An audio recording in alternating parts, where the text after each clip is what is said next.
drumklavier, maar vanoggend speel ek op 'n braai masjien. As dis ook maar eers dankie gesê. So as hierdie klein truitjie uit.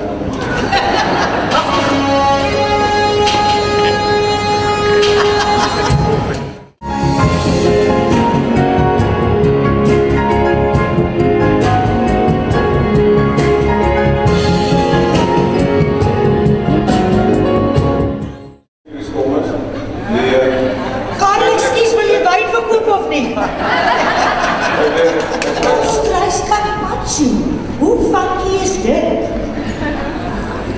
Daar is ook 'n baie ander lekker ene wat hulle kort met suurlemoensap en lemmetjiesap en lemoensap en dit is baie lekker.